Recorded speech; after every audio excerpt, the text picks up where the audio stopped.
Live from the New York Stock Exchange, you're watching Financial Buzz Weekly. I'm Elena Bay. And here's a review of this week's market news.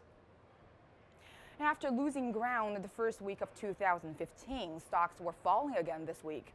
On Monday, oil prices declined after Goldman Sachs cut their 6-month forecast for WTI to $39 a barrel.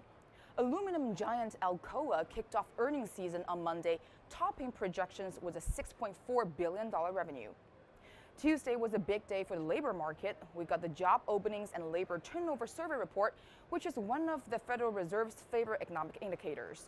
According to the report, U.S. companies had 4.97 million job openings in November, a post-crisis high.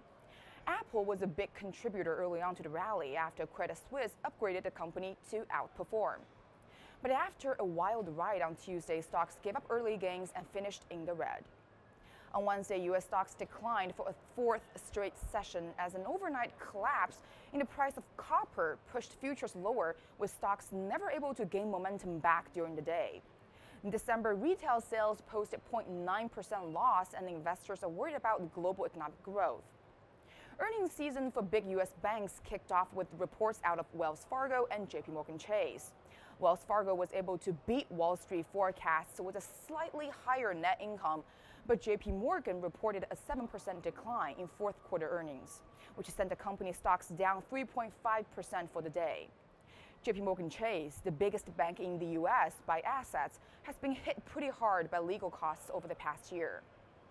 On Thursday, stocks continued its downturn for a fifth day, with the S&P finishing below 2,000 for the first time in a month.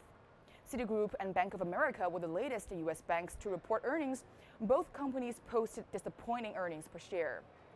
There was some big news coming out of Switzerland. The Swiss National Bank announced that it would give up its minimum exchange rate, which surprised a lot of central banks and investors. Jobless claims jumped sharply to 316,000, the highest level since September. Manufacturing in the New York region climbed to 9.95. PPI fell 0.3%. Inflation at the producer level continued to decline on lower energy costs.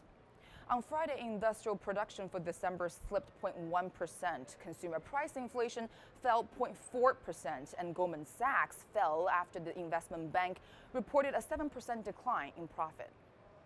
Now let's take a look at some company highlights. Target is giving up on Canada and closing up shop. The retailer announced on Thursday that it's going to abandon their expansion into Canada and close all 133 stores, which have been losing money since Target arrived in the country less than 2 years ago.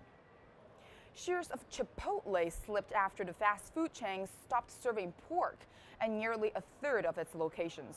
Chipotle suspended one of their pork suppliers for violating the company's standards.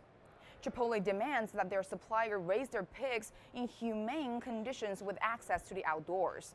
But this decision will likely have a negative impact on Chipotle's first quarter results. A cash-strapped division of casino giant Caesars Entertainment Corporation filed for bankruptcy protection Thursday in Chicago, hoping to get out of $18.4 billion of debt. The division owns and operates most of Caesars' 50 casino hotels, including Caesars Palace on the Las Vegas Strip. But the bankruptcy filing doesn't apply to the parent company Caesars Entertainment. Among its casino peers, Caesars Empire remains the largest. Thanks for watching Financial Buzz Weekly. I'm Elena Bay, and we'll see you again next week.